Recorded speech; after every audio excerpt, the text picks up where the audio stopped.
8 മണിയോടുകൂടി മാത്രമേ തെരച്ചിലിനായിട്ട് അവിടെ ആളുകൾ എത്തിച്ചേരത്തുള്ളൂ. തങ്ങളുടെ വാസസ്ഥലം കാണാത്ത ആളുകളുണ്ടാവാം, ചിലരെങ്കിലും കണ്ടവരുണ്ടാവാം, വൈകാരികമായ നിമിഷങ്ങളൊക്കെ ഉണ്ടാകാനുള്ള സാധ്യതയുണ്ട്. ഞാൻ നേരത്തെ സാനിയോട് ചോദിച്ചതുപോലെ നമ്മൾ കണ്ട മനുഷ്യരിൽ ചിലരെങ്കിലും പ്രതീക്ഷകൾ പങ്കുവയ്ക്കുന്നുണ്ടോ ഇന്ന് പോകാൻ കഴിയുമെന്നും അവർ ചൂണ്ടിക്കാണിച്ചു കൊടുക്കുന്ന സ്ഥലങ്ങളിൽ ഇന്ന് തെരച്ചിൽ നടത്തിയാൽ അവരുടെ പ്രിയപ്പെട്ടവരുടെ ചേതനയേറ്റ ശരീരമാണെങ്കിൽ പോലും അത് കണ്ടെത്താൻ കഴിയും എന്നൊരു പ്രതീക്ഷ ആരെങ്കിലും പങ്കുവയ്ക്കുന്നുണ്ടോ Arjun? Arun, very good morning.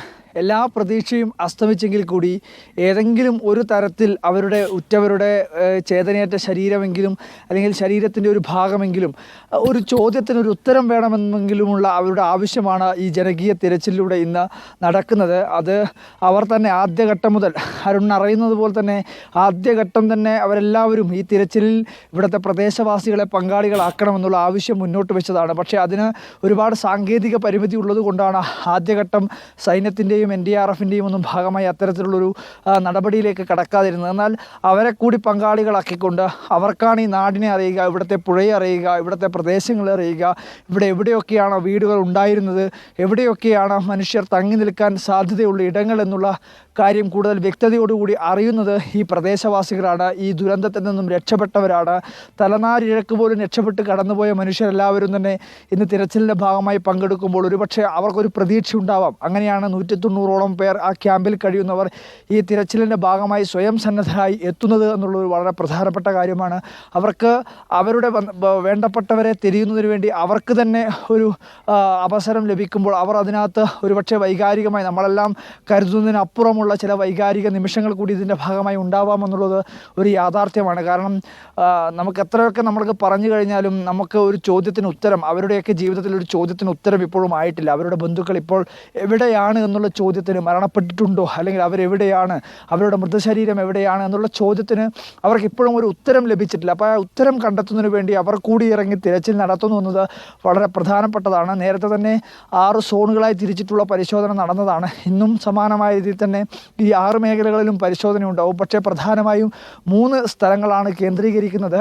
മുണ്ടക്കയും അതുപോലെ തന്നെ ചൂരൽമല സ്കൂളിൻ്റെ ഭാഗത്തും അതുപോലെ തന്നെ ഈ പുഞ്ചിരിമട്ടത്തുമാണ് ഈ തിരച്ചിൽ ഇന്ന് കേന്ദ്രീകരിക്കുക. അതിനപ്പുറത്ത് മറ്റ് 3 സോണുകൾ മുൻപേ തന്നെ തിരച്ചിൽ നടത്തിയിട്ടുള്ള ബാക്കിയുള്ള 3 സോണുകളിൽ കൂടി ഇന്ന് തിരച്ചിൽ നടത്തും. പക്ഷേ പ്രധാനമായ കേന്ദ്രീകരണം ഈ 3 സോണുകളിലായിരിക്കുമെന്നുള്ള കാര്യമാണ് മനസ്സിലാക്കുന്നത്. മന്ത്രിമാരും MLA മാരും ജനപ്രതിനിധികളും പഞ്ചായത്ത് അംഗങ്ങളും അതുപോലെ തന്നെ പ്രദേശവാസികളും ദുരിതാശ്വാസ ക്യാമ്പിൽ കഴിയുന്ന 190ഓളം ആൾക്കാരും വിവിധ ഇടങ്ങളിൽ നിന്നായിട്ട് സന്നദ്ധ പ്രവർത്തകരും എല്ലാം തന്നെ ഈ ജനകീയ തിരച്ചിലിന് ഇവിടത്തേക്ക് എത്തിച്ചേരും. എന്തായാലും ഈ 7 മണി കഴിയുന്ന ഈ വേളയിൽ പോലും അധികമാരും തന്നെ ഇവിടത്തേക്ക് എത്തിച്ചേർന്നിട്ടില്ല. മന്ത്രിയും അതുപോലെ തന്നെ MLAയും എല്ലാം തിരച്ചിലിൻ്റെ ഭാഗമാകുമെന്നുള്ളതാണ് പറഞ്ഞിട്ടുണ്ടായിരുന്നത്. ഒരുപക്ഷെ അല്പസമയത്തിനകം തന്നെ കൂടുതൽ പേർ ഇവിടത്തേക്ക് എത്തിച്ചേരുമെന്നാണ് നമ്മൾ മനസ്സിലാക്കുന്നത്.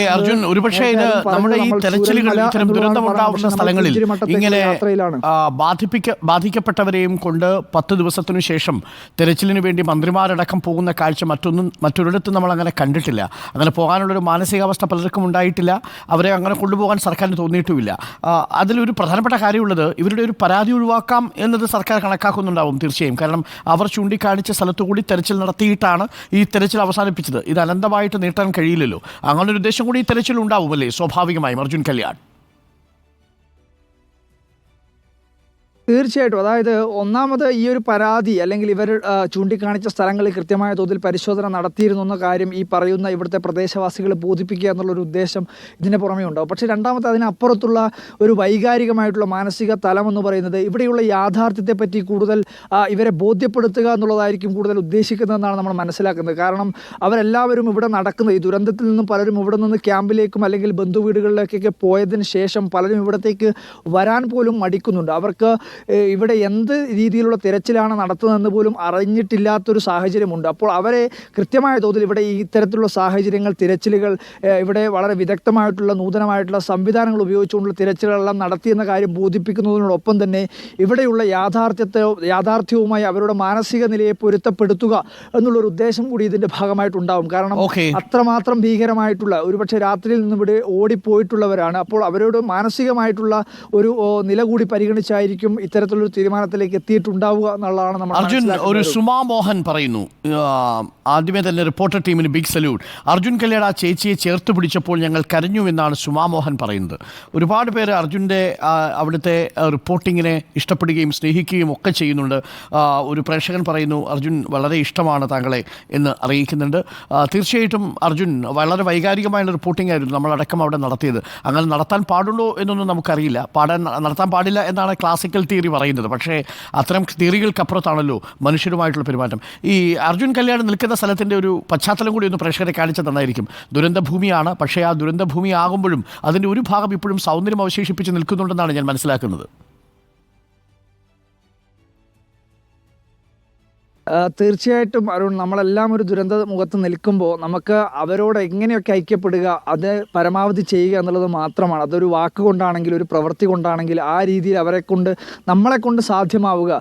അണ്ണാരക്കണ്ണനും തന്നാലായത് എന്ന് പറഞ്ഞതുപോലെ നമ്മൾ മാധ്യമപ്രവർത്തകരാണ്. നമ്മൾക്ക് ചെയ്യാവുന്നതിൽ ഒരുപാട് പരിമിതികളുണ്ട്, ഒരുപാട് സാധ്യതകളുണ്ട്. അതെല്ലാം ഉപയോഗപ്പെടുത്തിക്കൊണ്ടുള്ള കാര്യങ്ങൾ ചെയ്യുക എന്ന് മാത്രമാണ് ഉദ്ദേശിച്ചത്. നമ്മളിപ്പോൾ ഈ പുഞ്ചിരി മട്ടത്തേക്കുള്ള യാത്രയിലാണ്. അതിന് വഴി അരികിലാണ് നമ്മൾ ഇങ്ങനെ ഒരു ലൈവിൽ നിന്നിട്ടുള്ളത്.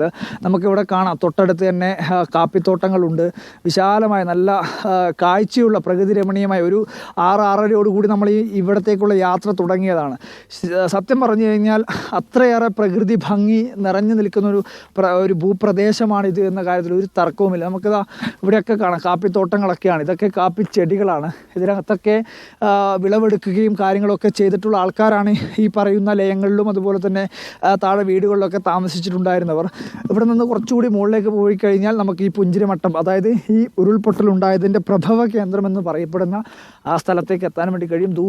വിദൂരമായ നമ്മൾ ആകാശമൊക്കെ കാണുന്നത് പോലെ നമുക്കിങ്ങനെ തേയിലത്തോട്ടം ഇവിടെ കയറി വരുന്ന ഭാഗങ്ങളിലൊക്കെ കണ്ടിട്ടുണ്ട്. അരുൺ ഇവിടെ വന്നതുകൊണ്ട് തന്നെ അരുണത് മനസ്സിലാവും. പക്ഷേ നമ്മൾ അത്രമാത്രം തന്നെ നമ്മളെ ക്യാമറ ഉപയോഗിച്ചുകൊണ്ട് പകർത്താൻ ശ്രമിച്ചാലും, വാക്കുകൾ കൊണ്ട് അതിനെ വിവരിക്കാൻ ശ്രമിച്ചു കഴിഞ്ഞാലും ഈ ഭൂപ്രദേശത്തിൻ്റെ ഒരു ഭംഗി, ഒരു സൗന്ദര്യം എന്ന് പറയുന്നത് നമുക്ക് അത് വർണ്ണനാതീതമാണ് എന്ന് തന്നെ പറയാം. പക്ഷേ അതിനെല്ലാം അപ്പാടെ തന്നെ തകർത്തെറിഞ്ഞ് കഴിഞ്ഞിരിക്കുകയാണ് ഈ ദുരന്തം എന്ന കാര്യത്തിൽ ഒരു തർക്കവുമില്ല. അർജുൻ നിൽക്കുന്നത് ട്രീ വാലിയുടെ പരിസരത്താണ് നിൽക്കുന്നത്. ട്രീ വാലി റിസോർട്ടിന്റെ പരിസരത്താണ് നിൽക്കുന്നത് അല്ലേ അർജുൻ? അതെ, ഇതിന് തൊട്ടടുത്ത് തന്നെയാണ് ട്രീ വാലി റിസോർട്ട് ഉള്ളത്. ഇവിടത്തേക്ക് നമ്മൾ ഈ പുഞ്ചിരിമട്ടം ഇതിൻ്റെ തൊട്ടടുത്താണ്. ഇവിടെയാണ് ട്രീ വാലി റിസോർട്ടിലാണ് കൂടുതൽ ആൾക്കാർ ഇവിടെ അന്ന് രാത്രിയൊക്കെ കഴിച്ചു കൂട്ടിയത് ഈ മേഖലയിലാണ്. നമുക്ക് ഇവിടുന്ന് ദൂരെ നമുക്ക് കാണാൻ വേണ്ടി കഴിയും. ഇവിടെ ഇങ്ങനെ ഒരു പൊട്ട് പോലെ ഈ പൊട്ടി വന്നിട്ടുള്ള ഒരു സ്ഥലം.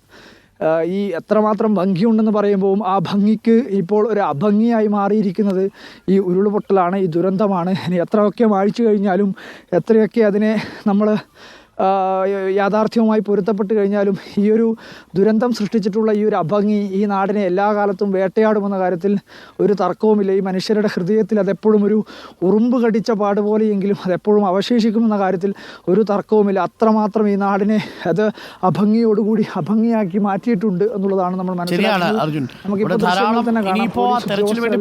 എത്ര പേർ വരുമെന്ന് നമുക്കറിയില്ല. പക്ഷേ വരുന്നവരുടെ കണ്ണുകളിൽ തീർച്ചയായും ആ നിരാശയുണ്ടാവും. പ്രിയപ്പെട്ടതെല്ലാം നഷ്ടപ്പെട്ടവരാണ്. പക്ഷേ കാഴ്ച കാണുമ്പോൾ ഞങ്ങളവിടെ പോയപ്പോൾ പ്രിയപ്പെട്ട പ്രേക്ഷകരെ കാണാൻ സാധിച്ചത് ഇങ്ങനൊരു ദുരന്തം ഉണ്ടായിരുന്നില്ലെങ്കിലുണ്ടല്ലോ, നമ്മളൊക്കെ ഈ മൊബൈൽ ഫോണൊക്കെ സ്വിച്ച് ഓഫ് ചെയ്തൊരു 3-4 ദിവസം പോയി താമസിക്കാൻ പറ്റിയ സ്ഥലങ്ങളായിരുന്നു.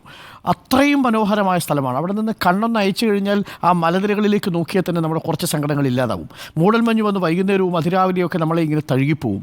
അത്ര മനോഹരമായൊരു സ്ഥലമാണ്. ആ സ്ഥലമാണ് യഥാർത്ഥത്തിൽ നഷ്ടപ്പെട്ടത്. ഞാൻ ഒരിക്കൽ കൂടി പറയുന്നു, വയനാട്ടിൽ ഏറ്റവും സുന്ദരമായ സ്ഥലമുള്ളത് ഈ മേപ്പാടി ഭാഗത്താണ്.